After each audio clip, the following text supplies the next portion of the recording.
ઓમ શ્રી ગણેશાય નમઃ. જય શ્રી કૃષ્ણ મિત્રો. અદાલતમાં શંકર ભગવાન આપે છે ગવાહી. ઓમ નમઃ શિવાય. શ્રાવણ માસની પવિત્ર ભગવાન શિવજીની કથાઓ સાંભળવાનો ખૂબ જ મહિમા છે મિત્રો. કથા વાર્તા સાંભળવાથી આપણું મન પવિત્ર થાય છે, આપણા પાપ બળીને નષ્ટ થાય છે, આપણી બુદ્ધિ શુદ્ધ થાય છે અને મન શાંત થાય છે. તો મિત્રો આ કથા જરૂર સાંભળજો અને બીજાને જો વિડીયો સારો લાગે તો લાઈક અને શેર કરી આ ચેનલને સબસ્ક્રાઈબ કરવાનું ભૂલશો નહીં. વાર્તા ગમે તો કોમેન્ટ બોક્સમાં જય ભોલેનાથ, ઓમ નમઃ શિવાય જે પણ તમારી શ્રદ્ધા હોય એ જરૂર લખજો.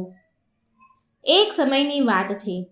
એક લાલપુર નગરમાં એક શિવ મંદિર પાસે ગિરીશ નામનો બ્રાહ્મણ રહે. તેના પરિવારમાં 5 સદસ્ય રહેતા હતા. તે બ્રાહ્મણ ભગવાન શિવનો પરમ ભક્ત હતો.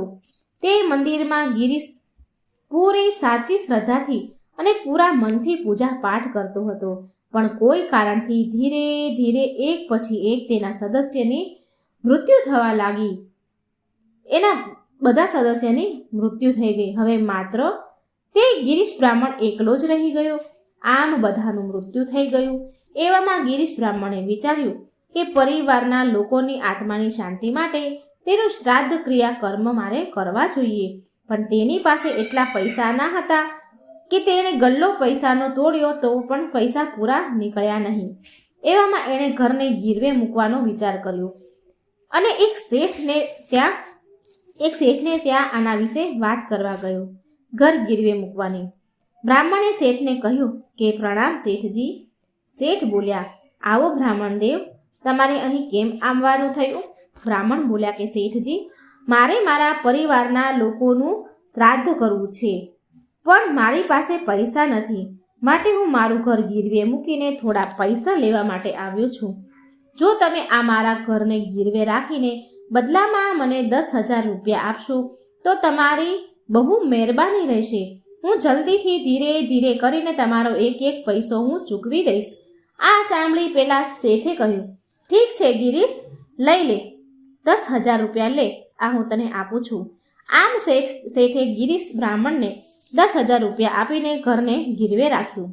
બ્રાહ્મણે વિધિ વિધાન પૂર્વક પછી એના પરિવારના સદસ્યોની એને ક્રિયા કરી, શ્રાદ્ધ વિધિ સંપન્ન કરી અને પછી સમય સાથે ધીરે ધીરે કરીને શેઠના પૈસા આપતો ગયો. જ્યારે માત્ર થોડા પૈસા જ આપવાના બાકી રહ્યા તો શેઠના મનમાં લાલચ આવી. જો આ બ્રાહ્મણ મને બધા જ પૈસા આપી દેશે તો મારે તેનું ઘર પાછું આપવું પડશે. આમ શેઠને મનમાં લાલચ આવી. આવામાં તે શેઠે ચાલાકી વાપરી બેઈમાની કરી. એનો બેઈમાની કરવાનો વિચાર કર્યો અને એ બ્રાહ્મણ પાસેથી પૈસા લઈને એના ખાતામાં જમા ન કરીને બીજા પાના ઉપર બીજાના નામથી લખવા લાગ્યો. અને આ તરફ બ્રાહ્મણ વિચારે કરે છે કે મેં શેઠજીને બધા જ પૈસા ચૂકવી દીધા, હવે છેલ્લી રકમ વધી છે આપવાની, એ પૈસા પણ ચૂકવીને ઘરના કાગળ પાછા લઈ આવીશ. આમ વિચાર કરીને જે થોડા પૈસા બાકી હતા આપવાના તે ગિરીશ બ્રાહ્મણ તે શેઠ પાસે લઈને ગયો અને બોલ્યો કે હે શેઠજી, આ લ્યો, આ તમારો જે છેલ્લો હપ્તો હતો પૈસાનો બાકી હતો તે, અને હવે મને મારા મકાનના કાગળ પાછા આપી દો. શેઠ બોલ્યા, અરે શું વાત કરે છે ગિરીશ તું? તમે તો હજી સુધી પૂરા પૈસા પાછા નથી આપ્યા મને, બધા પૈસા નથી ચૂકવ્યા તમે. જો ચોપડામાં લખેલો હિસાબ, પહેલા પૂરા પૈસા પાછા આપો અને પછી જ હું તમારા ઘરના કાગળ પાછા આપીશ. બ્રાહ્મણ ગિરીશ બોલ્યા, શેઠજી, મેં તમને પૂરા પૈસા આપી દીધા છે, તમે કેમ માની નથી રહ્યા? શેઠની વાત સાંભળી બ્રાહ્મણ તેના ઘરે પાછો ચાલ્યો ગયો. આ બાજુ શેઠની નિયત એટલી બધી ખરાબ થઈ ગઈ કે બ્રાહ્મણના નામના 3 ખોટા કાગળ ફાઇલ બનાવી લીધી. ખોટા કાગળની ફાઇલ બનાવી અને બ્રાહ્મણને એક નોટિસનો કાગળ મોકલ્યો.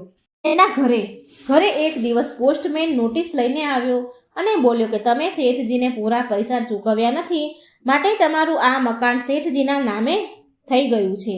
બ્રાહ્મણ દેવ એ શેઠની નોટિસને સજોઈને તે હેરાન થઈ ગયા. તેને કંઈ સમજમાં આવ્યું નહીં. તે દુઃખી થયા કે આ શું થઈ રહ્યું છે. આમ નોટિસને જોઈને બ્રાહ્મણ ભગવાન શિવને યાદ કરીને રડવા લાગ્યા અને બોલ્યા કે હે ભોળાનાથ, તમે તો બધું જ જાણો છો ને, આ શેઠ મારી સાથે બેઈમાની કરી રહ્યો છે. આમ રડતા જોઈને પોસ્ટમેને પૂછ્યું, હે બ્રાહ્મણદેવ, તમે આમ કેમ રડી રહ્યા છો? શું વાત છે? કેમ રોઈ રહ્યા છો? શું તમે બધા જ પૈસા ચૂકવી દીધા છે? પોસ્ટમેને પૂછ્યું તો બ્રાહ્મણ બોલ્યા, હા ભાઈ, મેં શેઠનો એક પૈસો ચૂકવી દીધો છે, પણ તે શેઠ તો માનવા તૈયાર જ નથી અને જૂઠું બોલે છે. તેણે મારા ઉપર જૂઠો મુકદ્દમા પણ કરાવી દીધો છે. પોસ્ટમેન કહે છે કે આવી વાત છે, તો તમે ચિંતા ન કરો. બ્રાહ્મણદેવ, શું તમે એવા કોઈ માણસને જાણો છો જેણે તમને પૈસા આપતા જોયા હોય? બ્રાહ્મણ બોલ્યા, કોઈ તો હશે જ ને, તમારી ગવાહી આપી શકે. તે પોસ્ટમેન કહે છે કે કોઈક તો હશે જ ને કે તમારી ગવાહી આપે. જો એ ગવાહી આપે તો તમે શેઠના બધા જ પૈસા ચૂકવી દીધા છે, તો તમને તમારું ઘર કદાચ મળી શકે છે. બ્રાહ્મણ બોલ્યા, ભાઈ, એ તો માત્ર શિવજી જ, ભગવાન શંકર જ છે જેને મારા વિશે બધી જ ખબર છે. મારા માટે તો ગવાહ તો માત્ર ભોળા શંકર જ આપી શકે છે, તે જ બધું જાણે છે. પોસ્ટમેન બોલ્યા, સારું, હું કાલે અદાલતમાં જઈને શંકરજીના નામના કાગળ તૈયાર કરાવી દઈશ અને તેને તમારી ગવાહી આપવા માટે નોટિસ મોકલાવીશ.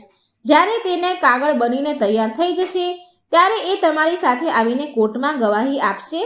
જો શંકરજી ગવાહી આપશે તો શેઠ જૂઠો સાબિત થઈ જશે. પણ તમે ધ્યાન રાખજો, જે દિવસે અદાલતમાં તારીખ આપી હોય તે દિવસે શંકરજીને તમારી સાથે જરૂર લાવજો. પેલા પોસ્ટમેનને એમ કે શંકરજી કોઈ વ્યક્તિનું નામ છે. તે ચપરાસી, તે પોસ્ટમેન અદાલત જઈને જજને કહે છે, તે બ્રાહ્મણ તો બિચારો સીધો સાધો છે, તેનો એક ગવાહ છે. જજ સાહેબ, તમે એના નામના કાગળ બનાવી દો. આમ જજ સાહેબે ચપરાસીના કહેવાથી એના અનુસાર શંકરજીના નામના કાગળ તૈયાર કરાવી દીધા, નોટિસ બનાવી દીધી. પછી એ ચપરાસી પોસ્ટમેન નોટિસ લઈને બ્રાહ્મણના ઘરે આવ્યો અને કહે છે કે બ્રાહ્મણદેવ, કૃપા કરી તમે આ શંકરજીના ઘરનું સરનામું આપો, હું તેને આ નોટિસ પહોંચાડી દઉં. ત્યારે ગિરીશ બ્રાહ્મણ બોલ્યા કે શંકરજી તો મંદિરમાં રહે છે, પણ આ સમયે તે મળશે નહીં. આ તેમના નામનું નોટિસ મંદિરની દિવાલ ઉપર ચોંટાડી દો તમે. આમ બ્રાહ્મણની વાત સાંભળીને તે ચપરાસી નોટિસ મંદિરની દિવાલ પર ચોંટાડીને ચાલ્યો આવે છે. સવારે કોર્ટની તારીખ હતી. બ્રાહ્મણ મંદિરે જઈને ખૂબ જ રડવા લાગ્યા અને રડતા રડતા બોલે છે, હે મારા ભોળાનાથ, એક તમે જ છો, મને બચાવી શકો છો. માત્ર તમે જ છો મારી રક્ષા કરનારા. તમે જ મારી રક્ષા કરી શકો છો. તમારા હાથમાં જ બધું જ છે. હું તમારા હાથમાં છોડું છું બધું. મંદિરમાં પ્રાર્થના કરતા કરતા બ્રાહ્મણને મંદિરમાં જ રાત્રે ઊંઘ આવી ગઈ અને ત્યાં જ સૂઈ ગયા. ત્યારે રાત્રે સપનામાં તેને એવો ભાસ થયો કે મંદિરમાં શિવજી તેને કંઈ કહી રહ્યા છે કે તમે જરા પણ ચિંતા ન કરો, કાલે હું કોર્ટમાં ગવાહી દેવા જરૂર આવીશ. પછી થોડી વારમાં સવાર થઈ ગઈ. હવે અદાલતનો સમય થઈ ગયો હતો. આમ બ્રાહ્મણ શંકર ભગવાનને યાદ કરતા કરતા સમય પર કોર્ટે પહોંચી ગયા. તેમને ભોળાનાથ ઉપર પૂરો વિશ્વાસ હતો કે અદાલતમાં તેની લાજ રાખવા શિવજી જરૂર આવશે. હવે અદાલતમાં કાર્યવાહી શરૂ થઈ ગઈ. એવામાં શંકરજીને બોલાવવામાં આવ્યા. શંકરજી ગવાહના રૂપમાં હાજર થાઓ, શંકરજી ગવાહના રૂપમાં હાજર થાઓ, આમ બોલાવે છે. બીજી વાર બૂમ પાડી, શંકરજી ગવાહી આપવા માટે હાજર થાઓ. શંકરજી જ્યાં પણ હોય ત્યાંથી ગવાહી આપવા આવો.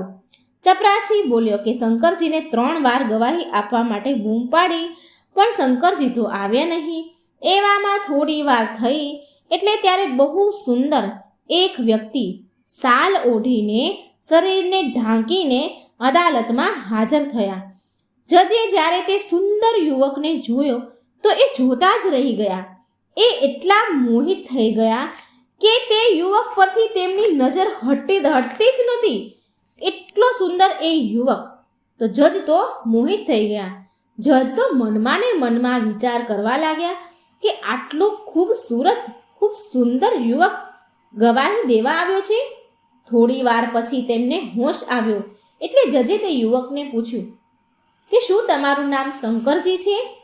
યુવક બોલ્યો, હા, મારું નામ શંકર છે. હું બ્રાહ્મણ દેવતા માટે ગવાહી આપવા આવ્યો છું.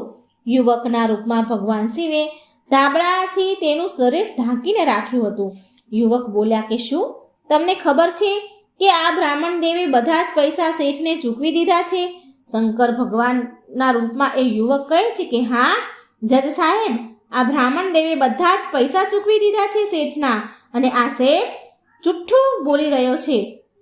આ શેઠ બહુ વધારે પડતો લાલચી છે. તેણે બહુ મોટી હોશિયારી કરી છે, પણ હું કહી શકું છું કે બ્રાહ્મણ દેવનો હિસાબ ક્યાં લખ્યો છે? શેઠજી બોલ્યા અચ્છા એવું, તો બતાવો મને કે ક્યાં છે હિસાબ લખેલો? યુવક બોલે છે કે શેઠે તેના ઘરની બીજી તિજોરીમાં ત્રીજા ખાનામાં એક પુસ્તક મૂક્યું છે.